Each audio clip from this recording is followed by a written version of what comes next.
Hello, and welcome to another episode of Cooking with Rob. I'm your host, Rob. Today, I thought I would cook up one of my favorite meals for wintertime, and that is a shepherd's pie. Today I'll be making a vegan version of shepherd's pie that I've made a number of times and I absolutely love. Let's go through the ingredients that we're going to need for today's shepherd's pie. Starting with what you're going to need for the top layer, the mashed potatoes. We're going to need some yogurt, or I have a coconut yogurt replacement, so it's dairy-free. Then I've got 3 pretty good sized potatoes here, russet potatoes. I'm going to use some coconut oil butter, but if you want to just use regular butter, that's fine. Need, for the next layer below, some tomato paste, 3 carrots, some fresh thyme, 16 ounces of cremini mushrooms, a little bit of quinoa, only about 2 tablespoons worth. I've got a huge jar, but you're only going to need about 2 tablespoons worth. Then some frozen peas, a medium-sized onion, 2 cloves of garlic, about 1.25 cups of vegetable stock, and we're going to need some salt. So a number of ingredients, but it's going to pay off because the final outcome is delicious. Okay, we've got quite a few mushrooms to prepare for this recipe, so I like to do them first. The mushrooms are almost going to be made to act like the replacement for the ground beef. So we want to get them really fine. I'm going to just do a rough chop and then actually like dice over them a second time. Because we want them to almost have that meaty texture. It works a lot better if they're really small. Okay, so as you can see, we've finished prepping all of the mushrooms, or fungi as they're called.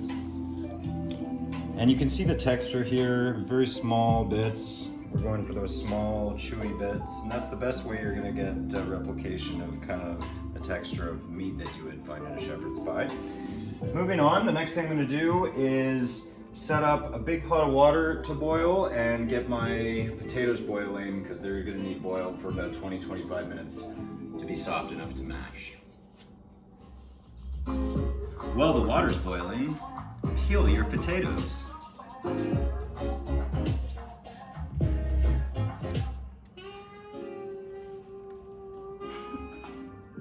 Okay, so I've peeled my potatoes and I've cut them into these relatively small to medium chunks. Next, once the water's boiled, I'm gonna put them in and boil them until they're soft enough to mash. In the meantime, while I'm waiting for my water to boil, I'm going to get started peeling my carrots. They're going to go in at the same time as the mushrooms. So if we get them all prepped in advance, it's just going to be lovely. It's just going to be great.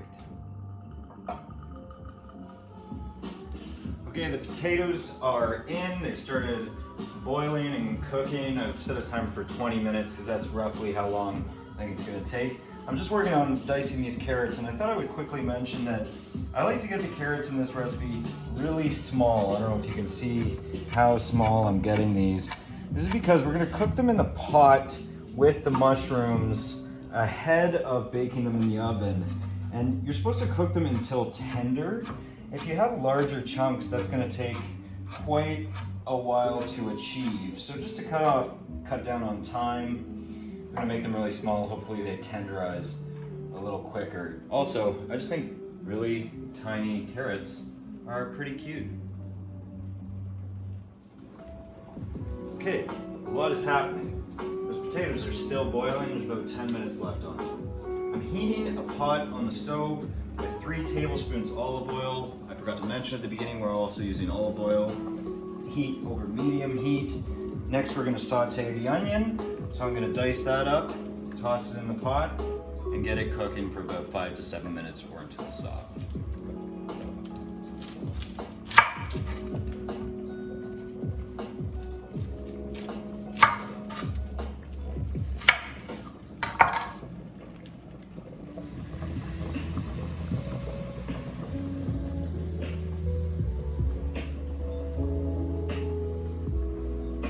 As you just saw, the onions are sizzling away, sauteing up real nice. Next, I'm gonna get the garlic prepped because the next step is going to be adding our finely diced mushrooms and carrots along with 2 cloves of garlic. So I'm just gonna mince these up real small and add them to the carrots and the mushrooms.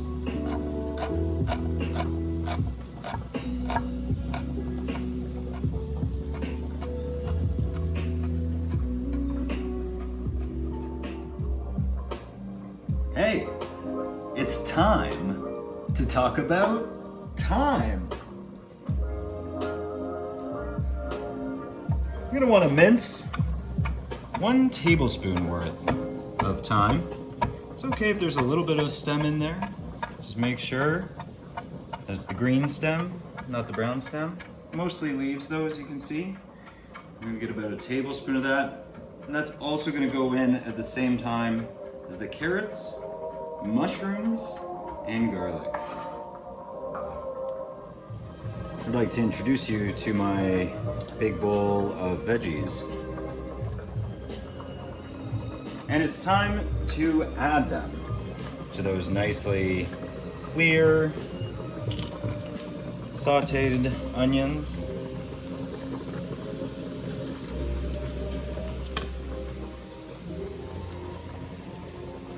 We're gonna give that a good stir, and then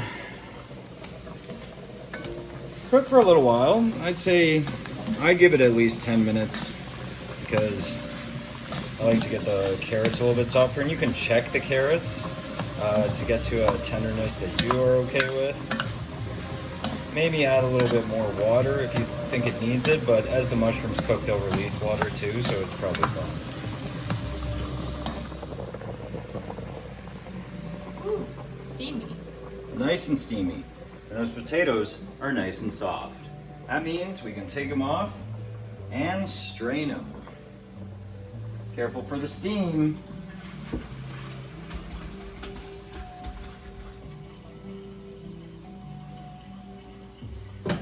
All right, so next we're gonna get that set up, and we might as well prep the mashed potatoes. Okay, so what we have here is all the strained potatoes, along with our half cup of yogurt and 3 tablespoons of butter or butter alternative. Next up, the fun part. Back in the day when I was not so interested in cooking, this was the one thing I would come into the kitchen to do for my mom. I have a lot of memories doing it Thanksgiving or around Christmas time, is I would come in and make the mashed potatoes. Gotta love it. Make sure that they're well mashed, no chunks. I wish you were here to smell how good this smells.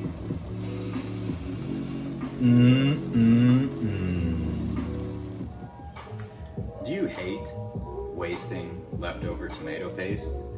Do you ever buy a jar only to open it, use a tablespoon, and then throw the rest away? Well, I have a kitchen hack for you, courtesy of Heather.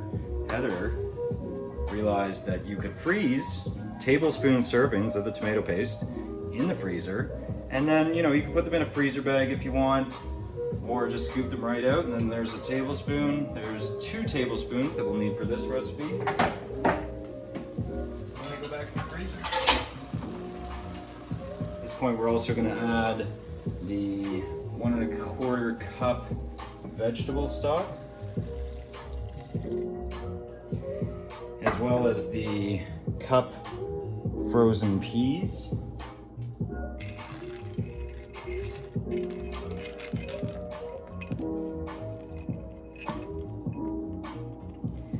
And 2 tablespoons of quinoa, which I've got to get ready, so just know to add that right now. And then the idea is that when we bake this, the vegetable stock is going to cook the quinoa in the oven. Cool. I'm just going to take this opportunity to let you know, if it looks really soupy before you put the mashed potatoes on, don't freak out. That's how it's supposed to look. The idea is that quinoa, like I said, is going to absorb all the vegetable broth while it's in the oven. So it'll thicken up quite a bit. Okay, and next we have this fun part of the activity. I'm not very good at this. I'll be the first to admit. If you go back to, there was an episode that I made homemade veggie burgers, and they did not look great, but I do my best. And the idea here is you're just laying these on top to cover what we've made. Maybe try to go right to the edges, but don't push down because it'll sink into the liquids. And yeah, just cover the top before we put it in the oven. It might be a good time now to preheat the oven to 400. Mashed potato art. I always like going over the top with a fork to try and level it out a little bit. It might not be the prettiest shepherd's pie, but it's gonna be the homeliest, and it's gonna be the tastiest. As you can see, we got a nice thick layer on here. And then we're gonna bake that for 25 to 30 minutes at 400. And then at the end, broil for 3 minutes to crisp up the top of the potato. The timer went off, so our shepherd's pie is ready. Let's take it out of the oven. Let's see what it looks like. Ooh, look at that. Beautiful. Crisp around the edges. See, we got some nice bubbling there, a nice color to the potatoes. That's gonna have a great crispy layer on top. So now what we're gonna wanna do is let this stand for 10 minutes just to cool and settle. And then we're gonna serve it up with a little bit of that fresh thyme sprinkled on top. All right, we're all ready to serve it up. We've let it sit. Now for the moment of truth, let's see how that came together. Looks really nice. You can see that the quinoa absorbed all the liquids. We've got this great layer of mashed potatoes. I also added a little bit of vegan cheese on top, which you could sprinkle with before baking. I'm just gonna serve that one up. I'm gonna serve one more up, and Heather and I are gonna eat. Well, thank you for stopping by another episode of Cooking with Rob. Today we made vegan shepherd's pie. I hope you enjoy it. Till next time, stay hungry.